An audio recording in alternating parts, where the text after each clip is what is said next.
Hello again, I'm Robert Fithen, and I've mentioned in a few videos how I'm getting more records, but I really don't want a bigger amount of records. I'm satisfied with this. I've got a whole shelf over there that's always off screen, this whole thing, and I just don't want to keep piling on. So I've been like going with the rule, one goes in, one comes out. I've been kind of culling my collection and going through it and really finding some things actually that I had forgotten I'd had, things that I bought in some cases decades ago, and they've just been sitting in the collection, just basically ignored, and it's time to actually throw some of these on the turntable and see what they sound like. Some of these I've listened to once when I first got them back in the 90s, never heard again, and so it's time to see if I really want these. One of them is this interesting album created by Bruce Hack called The Electric Lucifer.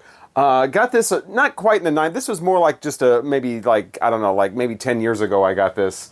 Was really lucky to find this, still in the shrink wrap and everything. This is in like near mint condition. Got a little cut corner down here. But this is really interesting kind of electronic music. Bruce Hack, a guy that has been doing this sort of thing since the 50s. So he was like way ahead of the whole electronic thing. He's got a Moog in here. He designs his own sort of instruments, sort of synthesized instruments and electronic instruments and all of that. He makes his own stuff. So he's got a completely unique sound. This particular album came out in 1970. He would go on to do things in the mid-70s and the 80s, even work with Russell Simmons from Run DMC right before Bruce passed away. So he was kind of all over the place musically. He made children's albums. He wrote pop songs back in the 60s. I don't think a lot of huge hits or anything, but yeah, The Electric Lucifer. This whole thing is about good versus evil, heaven versus hell. It's all of these electronic sounds, voices that go through electric, some sort of synthesization type thing where they sound very robotic, like this a lot of the time. So it's kind of a dated sound. It is 1970, so everybody's like a robot type sound in here. But it's an interesting sound. It's an interesting record. I love the cover, by the way. And I think I mentioned this in my video because I pulled this out and I was like, oh, I got to mention that title in my favorite album titles video, The Electric Lucifer. That's a really cool cover too. The back not as interesting with the whole story laid out here in kind of bland, text and a nice black and white thing here. This comes with an insert as well. That's also, unicolor there. It's all blue. That's pretty neat with all the lyrics on the other side. Lyrics like, we have seen the singing wind, we have heard the sun, we have tasted lavender, we've only begun. So what's going on there. Somebody, right, I mean, you know what that's all about. Somebody's dropped some serious acid there. You start tasting colors. That's some high-grade window pane right there, and that's probably what's happening. But still, a decent listen. Some of it's kind of, like I said, a very dated sound. Some of it's kind of corny when they get into the robotic voice thing, and some of it's kind of, you get a little grin on your face when you hear things, about how the only thing that's going to fight the battle of good and evil is love. Love me now, love me now, love me now. If you want to stop the end of the world, get on it. Hop on, take a ride. That's the only thing that's going to save humanity. Okay, so yeah, Bruce Hack. Very interesting. I guess this is kind of a sought-after album, too. I looked this up on Discogs. It's got like a median price of like $55. Goes up to like, I don't know, like $150 or something like that. And like I said, this is in excellent condition. But yeah, it doesn't exactly sound evil or demonic or anything like the title The Electric Lucifer would have you believe. The computer and the robots all kind of sound similar. They don't actually sound menacing, even though they are spelling out things like evil and devil and whispering twinkle twinkle little star. It ends with the keyboards playing the first Noel. I guess that means that good has officially won there. But yeah, Bruce Hack, I'll definitely be keeping this one. This is a keeper, on the Columbia 2i label there, and the Electric Lucifer. Moving on to these two albums that I've had. I know I've had these since the 90s. Tamita, his actual name is Asao Tamita. And he came up with this whole lot of albums. I think these are probably the two most popular. The Firebird and The Planets. Now, The Planets is the Holst compositions that were done in the 50s by that particular composer. And so you have Mars, the bringer of war, and Venus, the bringer of peace, and Mercury, the messenger, and the bringer of old age is Saturn. And so it goes through all the planets here, and they all have their own different songs. Again, just similar to the other one, this is all electronic music. It shows Mr. Tomita there sitting in front of, the old style computer there where you're punching in the different chords and patch chords into the different holes and whatever. So again, a whole text here about how all this is done. This one basically just takes 3 classical pieces, including Firebird, the Stravinsky piece, and puts all that to electronic music, basically. You also get Debussy's Prelude to an Afternoon of a Faun, and the Night on... this is called A Night on Bear Mountain. I thought it was Bald Mountain, but Mussorgsky's piece there as well. So all done to electronic music, very, very dated at this point. You can get a Christmas ornament to sound like that these days. So not exactly mind-blowing now, but takes you back to a time, 1976 to be exact, when, this kind of stuff was really cutting edge. You'd go into the record store. If you were really, really cool, you're going to pick up something that's just going to blow your mind and be futuristic and otherworldly. And, you get a lot of electronic beeps and bloops and with a little bit of classical, traditional stuff kind of way in the background, violins and whatever. But, these actually got on the U.S. charts, and I think it was in the 50s, somewhere in that region of the album charts. And I see these a lot. I still see these in like bargain bins. I see them, occasionally popping up at record shows and whatever. I don't ever see the Bruce Hack Electric Lucifer. I've never seen that since I purchased this, but I still see these a lot. They are on the RCA, the red label. So, it's some serious shit right here when it's on that RCA red label. When they had the inner sleeves that were poly-lined way back in the 70s, you knew that they were serious about what they were doing. But yeah, probably keep these. I listen to these once every 10 years or so, just for something a little bit different, something a little... It's like watching the movie Tron or something like that, or War Games. It's not going to blow your mind, it's not going to whatever, but it takes you back to a time when stuff like that would have, I guess, been mind-blowing. That's basically what these are. These are an effect from the past, basically. Artifact, basically, from the past. So I actually prefer this one. This one sounds more like Space Wars going on. This one sounds more, there's more going on in this one where he tries to really take the serious, classical music and computerize it up a little bit. But yeah, these aren't too bad. Like I said, once every 10 year, I'll listen. And speaking of futuristic, we are now in California of 99. At least 1999 was the future when this was released in 1971. This is quite a strange release from Jimmy Haskell. Jimmy Haskell was like an arranger and a producer that usually worked in like movies and TV shows. I think he did scores for like shows like Bewitched and Land of the Lost, a bunch of stuff like that. Did all kinds of movies back in the 60s and 70s. He was also an arranger. He worked with artists. He worked with Elvis Presley, a bunch of people. He did the orchestral arrangement of Chicago's "If You Leave Me Now." Do do do do do do do do do do do do do do do. He's responsible. Worked with Blondie on Auto American. Worked with Steely Dan on Pretzel Logic. So Jimmy Haskell has quite a prolific career there. But California 99, this one doesn't get talked a lot about, and I've never really seen this a lot of places. Again, I've had this for years and years and years and years and years. I don't even remember where I got this. But not even a conventional album cover. This is really just a fold-out thing. And this is all about what California and the United States are like in 1999 from a 1971 perspective. You've got the government completely changed and taken over. You've got a weird inner, I guess this isn't really a gatefold. This is just the opposite of the other side. But, you got billboards here that say things like, sex is all love. All sex is love. All love is sex. Save space, eat no waste. Non-organic food, save the tax too. It's very political.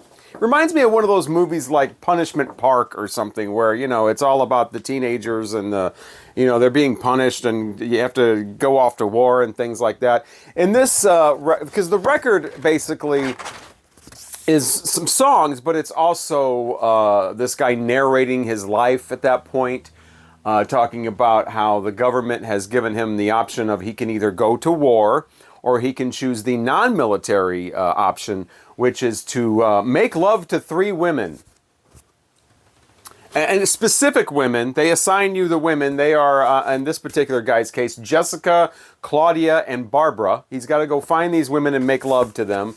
Not all of them are easy to find. Not all of them want to make love. So he figures out like halfway through the album that this has all been a hoax by the government, and he's going to have to go off to war anyway. The songs are actually sung by people like Joe Walsh and Denny Doherty from the Mamas and the Papas. So you've got big artists for the time singing these songs. Randomly, seemingly randomly, The Night They Drove Old Dixie Down pops up, like the third track. That is sung by Jimmy Witherspoon, blues singer.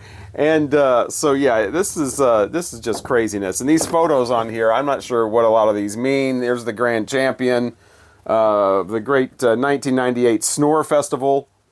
Here's somebody on the toilet, and then somebody's down here apparently taking notes.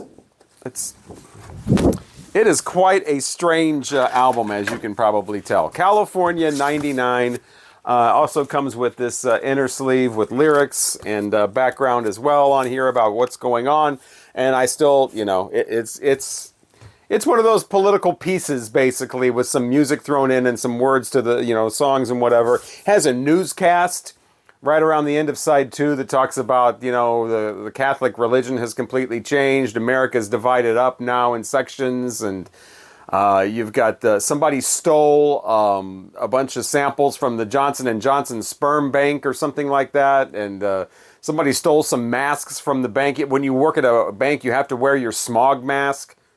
So some things they almost got right. But yeah, California 99 from Jimmy Haskell.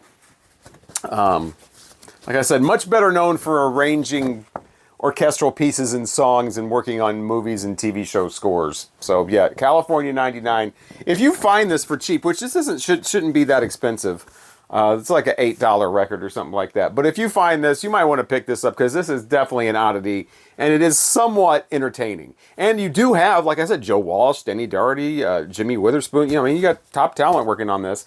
So yeah, California 99. I am definitely keeping that one. And I'm not so sure about this next one, though. It is, well, the lamest one I've talked about so far. This one, the Intergalactic Touring Band. Now, this is a real curio. Not just because of how awful it is, but because of all the people that are somehow involved with this. I remember getting this. This is one I've had since the 90s. I've had this for decades. It's just been sitting in the collection. I think I heard it when I first got it. I don't remember it. Had to listen to it again. I remember getting it. I remember thinking when I got this that this had something to do with the Grateful Dead. It has, I don't think, anything at all to do with the Grateful Dead. This is some sort of one-off, bizarre, like I said, 1977 production that somehow involves the talents of people like Ben E. King, Rod Argent from the Zombies, Annie Halsam from Renaissance. You've got Arthur Brown of the Crazy World of Arthur Brown. Fire. He's involved in this. Clarence Clemens from the E Street Band has a sax solo. I mean, Meatloaf in 1977, like the same year Bat Out of Hell came out. A bunch more people, just crazy amounts of people involved in this. And I don't know how or why. Because like I said, this is pretty bad. This sounds like some sort of way off-Broadway space cult musical or something like that. That is just, it sounds like the worst Yes album you've ever heard in parts. It sounds like the worst Starcastle album you've heard in other parts, which is kind of similar. It sounds like throwaway tracks from Styx's Kilroy was here in certain part. It's just, I don't know who this was for. It sounds like something that a cult would play. Like a cult released an album in 1970, not the cult, a cult, in 1977, and this is it. It's all about the space, they're traveling space, and they got a starship, and some of this stuff, like I said, sounds like it's from a bad musical. We're building a starship to take us away, I mean, it's that kind of thing. Yeah, and this is a pretty ambitious project, not for only all the people involved, but like, you can see the inner sleeve here. They had t-shirts made. They got, I think this is a fake order form. I don't think all of these things on here really exist. Like you could buy the the magic massage, the personal Vibracon globe, the automatic chef, the Vibra pocket translator, so you can translate into different alien agents. It's got an order form here, but it's not a real order form. So this is a pretty ambitious thing here. The album comes with like this full color, like multi-page booklet here with all the lyrics. The very first thing it says is, "As civilization passed." It's the year 2000, so all this is supposed to take place in the year 2000. Yeah. Just full color lyric page. I mean, if only great albums all came with things like this, and it's wasted on this ridiculous album. This is produced, what's the names here? Produced by Stefan Galfus and Marty Scott. Written by Danny Beckerman and Will Malone. I have no idea who those people are, but they need to produce something better and write something better than this, whatever in the world this is. This is not some sort of collector's item that's rare or whatever. This is another $4 Discogs thing, and I think I paid $1 for it back in the 90s or whatever. Again, thinking it had something to do with the Grateful Dead. I don't remember why, but yeah, nothing to do with the Grateful Dead. Terrible, start to finish. Why are these people involved with it? I'm sure none of these people involved, like the whole list I gave, probably didn't know what they were getting into. Rick Parfitt from Status Quo is in this as well. They probably just walked, like Clarence Clemens does a sax solo on one of the songs. He probably just walked into the studio, did a sax solo, walked out, had no idea what this was. That's the kind of vibe I get from this. Intergalactic Touring Band from 1977. That's not staying in the collection. And so if you've made it this far into the video, I just want to say that I am closing in on 15,000 subscribers. Thank you very much. And so I plan on doing a video where I review the albums that you want me to listen to and review. So if you've got a suggestion of an album that you would like for me to listen to and then review on a video, put that in the comments section. And thank you so much for watching my videos over the few years that I've been doing these, and liking, and of course subscribing. That is, if I do get to 15,000 subscribers. I've got, maybe, I don't know, like 100 subscribers left to get that point. But if I do reach that point, I want to do like a thank you video by just saying, you're in control, you tell me what album you want me to review, and I'll do a video of those albums, or maybe a couple of videos of those albums. So that's the plan coming up. And again, thank you very much. So on to another bad album. This one is, you can file this under Don't Be Fooled by the Cover. Great cover.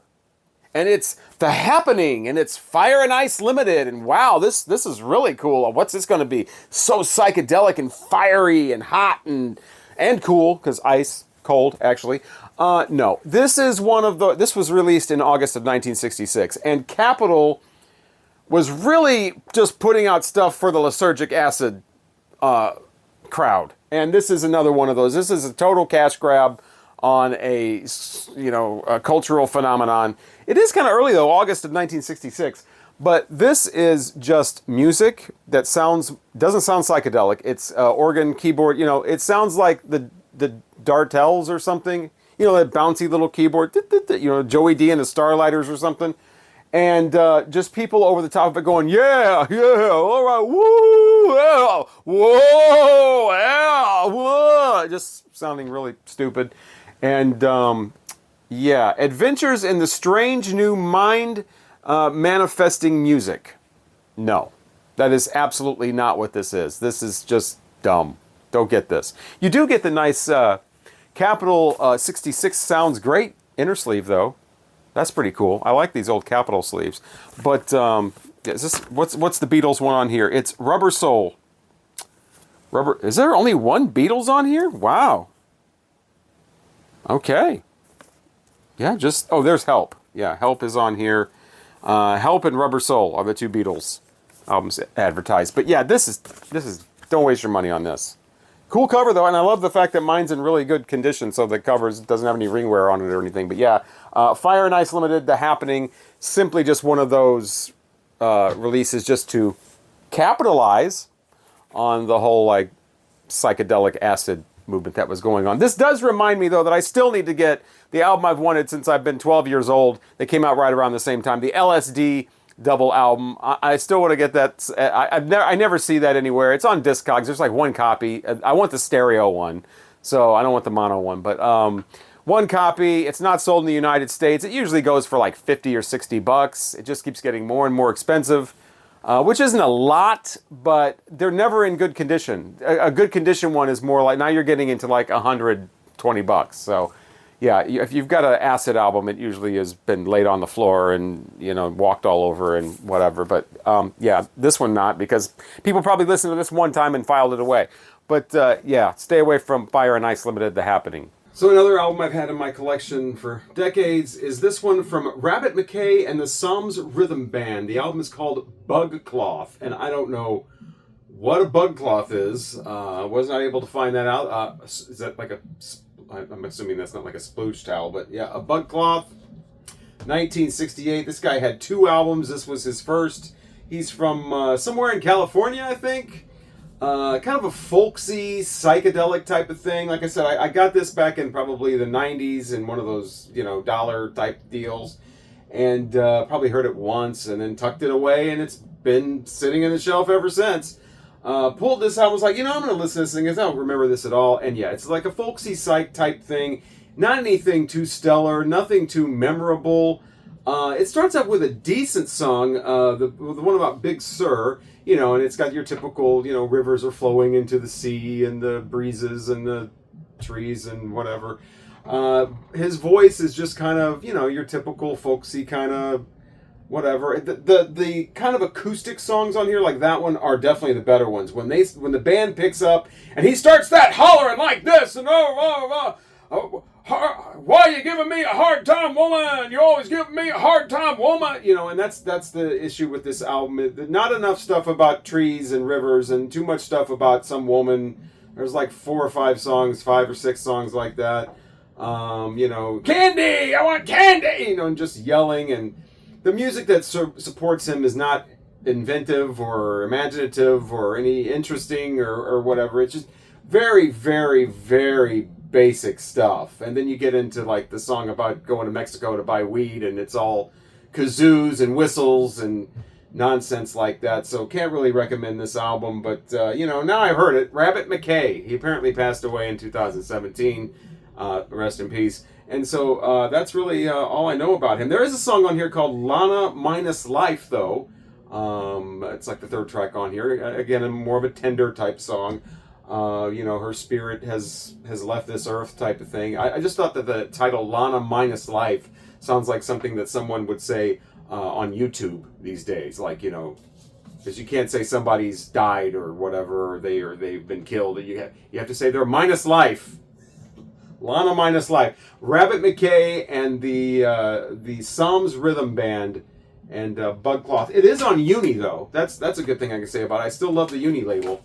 And so while you're listening to this, you get to see the Uni swirl turning around. That's really my top recommendation. There's another record coming up, too, where the best thing I can say about it is really cool label. But, you know, I'm getting ahead of myself. Here's another album I've had since the 90s. It's Steve Goodman and his debut from 1971. And this has been in my collection, like I said, for decades.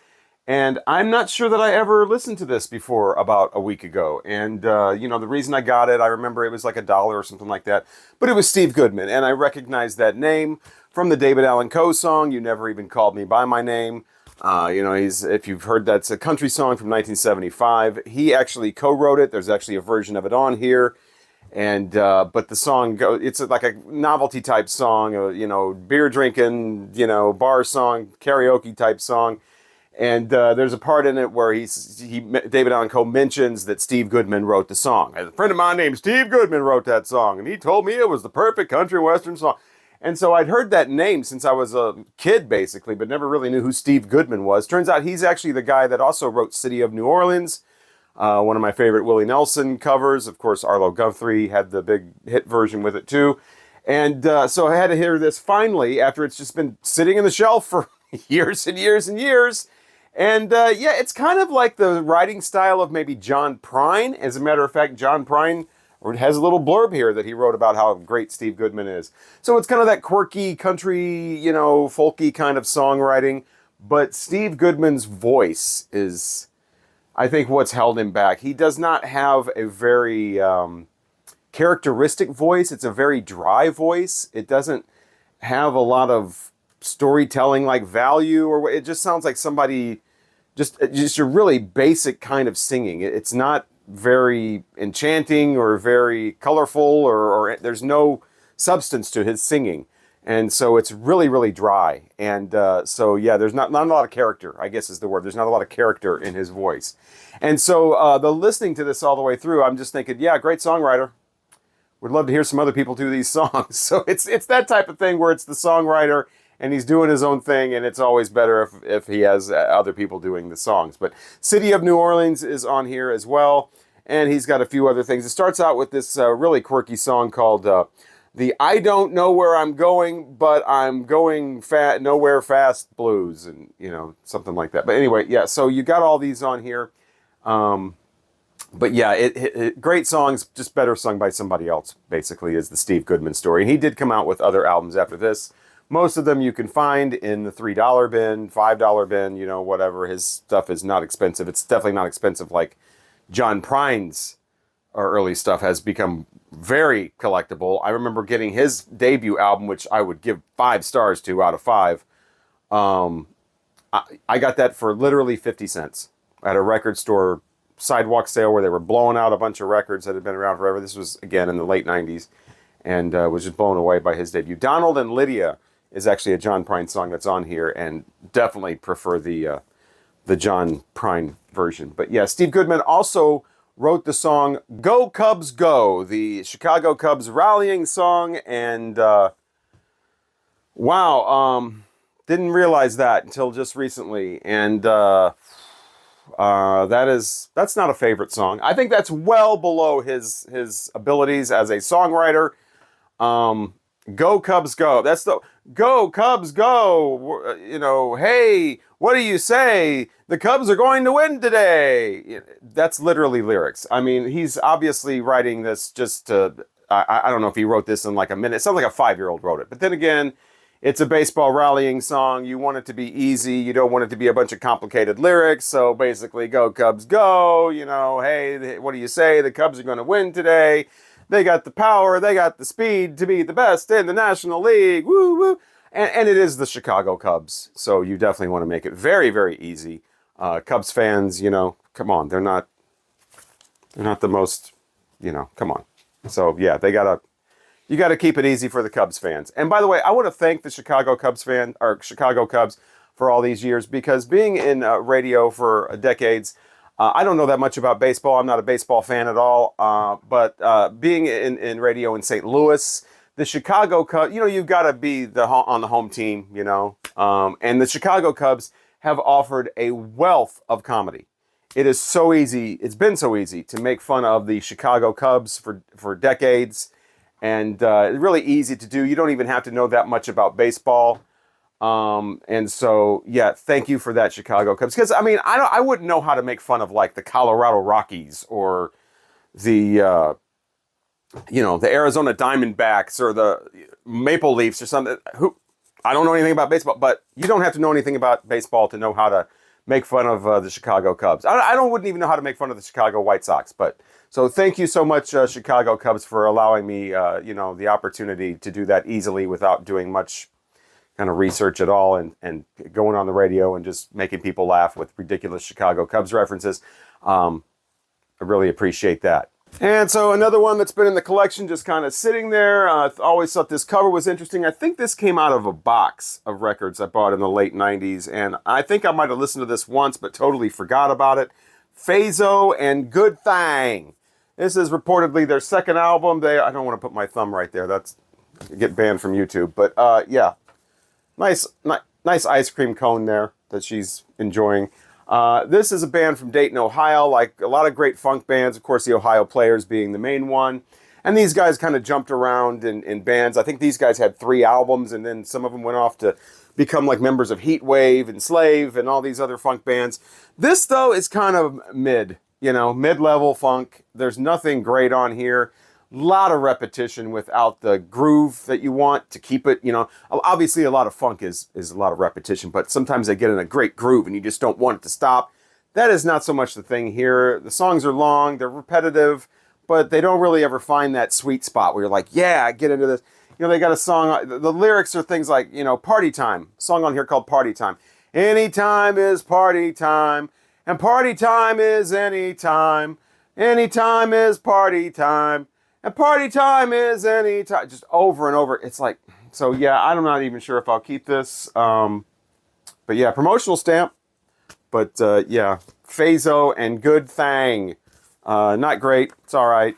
You know what the great thing about this is the label. I love that label. It's on She Records, which, as you can see, is a subsidiary of Atlantic, which is a part of Warner Brothers. But yeah, She Records.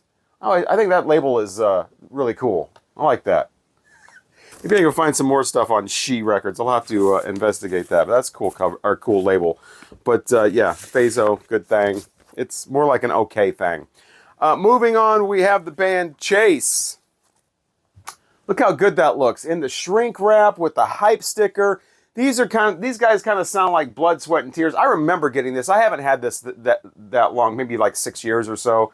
I got this at Euclid Records, another sidewalk sale where they put out records, and they're all like $2 a piece, and they're out on the side, you know, behind the store, and they open, and everybody runs in and grabs a bunch of stuff. And I thought, wow, this looks really cool. It's a really great condition. The record's near mint, you know, yellow Epic label. Check this out. I got guys running. It's called Chase. You know, I'm going to see what this is all about. Obviously, a 9-member group led by a guy named Bill Chase on the trumpet. And I didn't find that out until later about the whole trumpet thing, because that's what this thing is all about. It sounds like a generic version of Blood, Sweat, and Tears. By the way, hate to say that because rest in peace, Bill Chase. He was apparently killed in an airplane crash in 1974. But, and this is from, I think, 71. Horns. If you are into horns, you want to run right out just like they're doing here and get this album. This thing blasts horns in your face for the entirety of the album. It's just a lot of blasting horns. And like I said, the Blood, Sweat, and Tears type vocals and arrangements, it's definitely that sound. Not for me. I would be like I'd be like selling this, but really it's kind of what's the point? I looked up on Discogs, and its median price is like $2 something, and the highest it's ever sold for, at least this pressing, is like $3.98. So probably not going to be running out and trying to get rid of it. I mean, I still, you know, it's too bad because this is, like I said, this is in perfect condition. But yeah, Chase from 1971. If you like Blood, Sweat, and Tears and very, very loud horns, you might give this album a try. It certainly should be cheap enough to take a chance on. So that's going to wrap it up. Those are my oddball albums that have just been sitting in the collection for years and years, in some cases decades. And it was finally time to go, you know what does this sound like? I got to play this. I've had this, maybe I played it when I first got it and forgot about it. I got to listen to this again and decide if I want to actually keep it, because new records are always coming in. I don't want to make more room. I don't want to like start, you know, culling and pruning and all that, whatever you want to call it. And yeah, some of these are definitely getting culled, or at least put in a box somewhere and put away, because you do that for some reason. I'm not sure why. Anyway, my name is Robert Fifth, and thank you so much for watching. If I get up to 15,000 subscribers, I will be having that special where I allow you to tell me what you want me to review, and I'll just do a video just entirely for your suggestions of what you want to hear reviews of, what I should be listening to. So that is coming up. A bunch more. Thank you so much for all the subscriptions and all the likes and all of that. And thanks to all the vinyl community videos that keep coming out. Still enjoying those. And hopefully I will talk to you again soon.